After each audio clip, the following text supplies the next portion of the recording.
Mi smo imali ozbiljne sportiste koji su rekreativci, dizači tegova. Baš je bio jedan dečko kad sam radila na ovom drugom mestu i on kaže, ja u tom naporu, a sav je napucan, vidi se kao ovako kad gledate prav zdrav.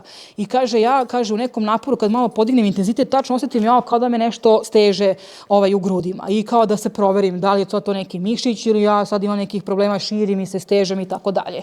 I pošto je tako bilo tako malo to već, što se kaže, provokativni test, ja pozovem i kardiologa, rekao, ajde profesorka, za svaki slučaj da vi budete tu, znači da možemo da reagujemo, ali da vidim, dečko je fit, ali ima neke već kardiološke tegobe. I on je išao na test, mi smo gledali ona 2 i EKG, znači s jedne strane, i ove ventilatorne parametre, gde je jedna od onih 9 Wassermanovih kriva upravo kiseonični puls.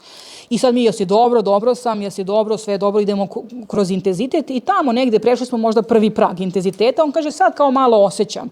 I sad mi gledamo EKG, na EKG-u nema ništa.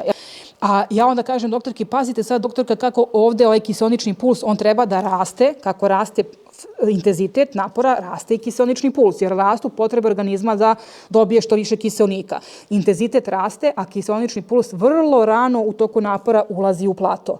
Ja kažem, ali evo plato u kiseoničnom pulsu i mi kao, jesi dobro, pa evo to osjećam, znači malo i tek posle 30-40 sekundi, kako se intenzitet povećao, njemu se pojavila ta ST depresija i mi smo znali, ok, ovo je pozitivan test, što mi kažemo za koronarnu bolest srca. Sada vidimo zašto mladom čoveku imamo spazam tih koronarnih arterija, ali smo ga mi tu odmah prekinuli i rekli, ok, to što ti osjećaš jeste srčanog porekla. Sad mi smo ga poslali na koronarografiju, a on, pa ja mogu da treniram. Mi smo rekli, možeš do tog praga, kad smo vidjeli da kiseonični puls ulazi u plato, koji je to puls bio 115, slobodno treniraj do 115, jer do 115 tvoje srce adekvatno je prokrvljeno i adekvatno ti doprema energiju. Preko toga nemoj da ideš jer vidiš da ti šalje signale dok ne vidimo zbog čega se to dešava.